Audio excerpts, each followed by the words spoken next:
네, 조희대 대법원장을 둘러싼 정치권의 공방이 사그라들지 않고 있습니다. 더불어민주당은 연일 조 대법원장의 거취를 압박하고 있고 국민의힘은 의혹을 제기한 여당 의원들을 고발하겠다고 맞섰습니다. 국회 연결합니다. 문수호 기자, 민주당은 오늘도 조 대법원장에 대한 압박을 이어가고 있네요. 네, 말씀하신 대로 민주당은 대선 개입 의혹을 부인한 조희대 대법원장을 향해 총공세를 이어가고 있습니다.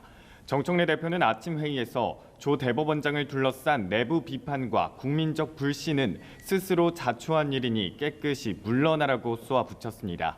비상계엄과 서부지법 폭동 사건, 윤석열 전 대통령에 대한 지기현 판사의 구속 취소 결정 때 분명한 입장을 표명했다면 사법부 불신은 없었을 거라고 지적한 겁니다. 또 지난 대선을 앞두고 대법원이 이재명 대통령 공직선거법 재판을 파기환송한 것을 언급하며 비판 수위를 높였는데요. 발언 듣고 오시겠습니다. 왜 그때 그렇게 이재명 후보의 선거법 파기환송을 번개꿀에 콩 고먹듯이 빨리 해야 했는지, 지금도 같은 생각인지 입장을 밝혀야 한다고 생각합니다. 다만 김병기 원내대표는 라디오에 나와 조희대 대법원장 치하에서의 재판을 우리가 믿을 수 있겠냐면서도 조 대법원장 대선 개입 의혹에 대해선 가장 처음 꺼내든 쪽에서 해명하셔야 할 것 같다며 거리를 뒀습니다.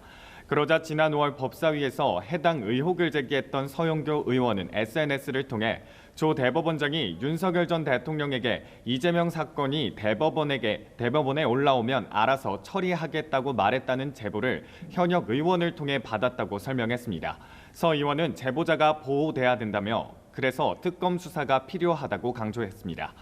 민주당의 내란 국정농단 전담재판부 추진 의지도 변함이 없습니다. 정 대표는 내란 사건을 맡고 있는 재판부가 법관, 증언과 일반 사건 재배당을 검토하겠다고 밝힌 것에 대해 이미 늦었다고 지적하며 이제와 찔끔 재배당한다고 면피가 가능하겠냐고 반문했습니다. 자, 그런가 하면 국민의힘 같은 경우에는 조 대법원장 관련 민주당의 의혹 제기가 허위 사실이라면서 맞불을 놓고 있다고요. 네, 그렇습니다. 우선 국민의힘은 민주당이 조 대법원장을 향해 제기하고 있는 의혹을 허위 사실 유포라고 규정하며 제보의 신빙성을 깎아내렸습니다. 송원석 원내대표는 원내대책회의에서 검증되지 않은 제보를 통해 마치 중대 범죄가 드러난 것처럼 호도하고 있다고 비판했습니다. 특히 민주당이 추진하고 있는 징벌적 손해배상 제도를 언급하며 해당 의혹을 제기하고 유포한 서영교 의원과 부승찬 의원 등을 콕 집어 징벌적 손해배상 제도의 제1호 대상으로 적용해야 한다고 말했습니다. 관련 발언 직접 들어보시겠습니다.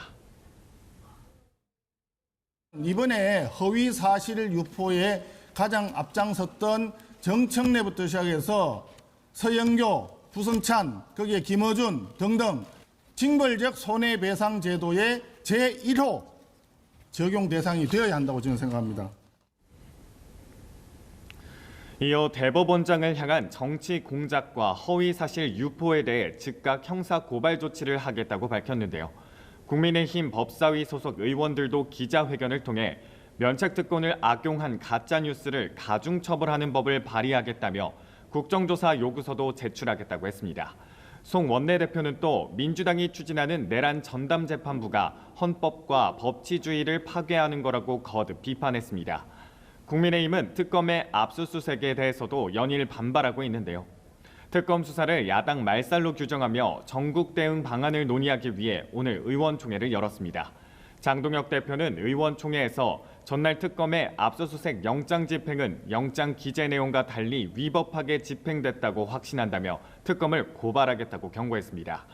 대법원장을 둘러싼 거센 정치권 공방에 특검의 야당 압수수색까지 맞물리며 오늘 오전 여야 합의로 개최될 예정이었던 민생경제협의체 출범은 기약 없이 미뤄졌습니다. 지금까지 국회에서 전해드렸습니다.